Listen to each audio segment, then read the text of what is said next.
21 February रोजी होणाऱ्या जिल्हा परिषद व पंचायत समितीच्या निवडणुकीच्या पार्श्वभूमीवर ओवळे येथे प्रचार कार्यालयाचे उद्घाटन संपन्न झाले। यावेळी आघाडीचे पदाधिकारी व कार्यकर्ते उपस्थित होते। राष्ट्रवादी काँग्रेस, शेकाप काँग्रेस आघाडीच्या गव्हाण जिल्हा परिषद मतदारसंघाचे उमेदवार रवींद्र विश्वनाथ पाटील आणि वहाळ पंचायत समिती गणाच्या उमेदवार यमुना अशोक कातकरी यांच्या प्रचार कार्यालयाचे उद्घाटन ओवळे येथे संपन्न झाले। यावेळी माननीय आमदार विवेक पाटील, काँग्रेसचे रायगड जिल्हा अध्यक्ष आरसी घरत, इंटकचे राष्ट्रीय अध्यक्ष कामगार नेते महेंद्र घरत, पनवेल कृषी उत्पन्न बाजार समितीचे सभापती राजेंद्र पाटील, कर्नाल स्पोर्ट्स अकॅडमीचे संचालक बाळाराम पाटील, सदाभाई गायकवाड आदी मान्यवर उपस्थित होते।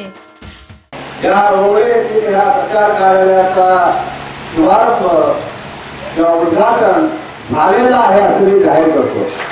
आणि हे जाहीर करत असताना आज आपण या निवडणुकीमध्ये आपल्या ह्या ग्रामपंचायतीमधून शेतकरी कामगार पक्ष आणि काँग्रेसच्या उमेदवारांना बहुसंख्य मतदान केल्याशिवाय ठेवणार नाही असा विश्वास या ठिकाणी आपल्याबद्दल करतोय। आपण सर्व आघाडीचे कार्यकर्ते आहेत। आपण इथं बसलेले असताना एक रॅली केली, 1000 रुपये मजुरी आहे।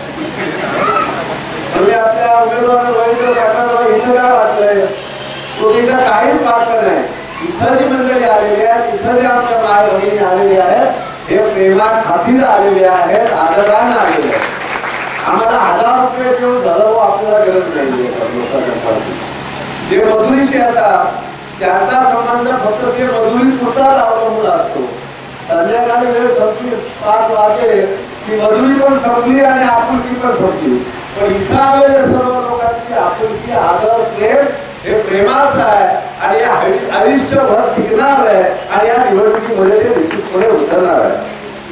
सर्व बोलले का इथं 20 दिवस असेल, 20 दिवस तर असणारच। आता मला सांगितलं 7 जन्म आहेत, माझे ते शिल्लक गेलेले, अजून 4 तुमचे शिल्लक आहेत।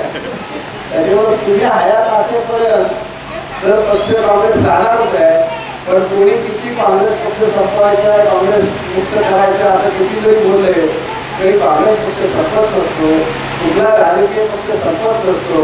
पण आज तुम्हा आम्हाला एकत्र बघितल्यानंतर बऱ्याचशा लोकांच्या पोटात गोळा होतो आणि हे 7 दिवस कसे झाले तर आम्हाला एक करायला लावले, एका विचारानं आम्हाला लावले का काँग्रेस संपली, शेका पक्ष संपला।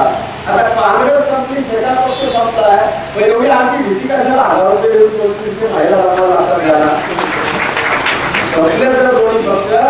आता ह्या निवडणुकीमध्ये दिसून येईल की कोण संपलाय, याचा रिझल्ट येत्या 23 तारखेला झाल्याशिवाय राहणार नाही। 21 तारखेला मतदान आणि 23 तारखेला रिझल्ट लागेल, त्याच्यामध्ये कोण संपलाय हे या ठिकाणी दिसून येईल।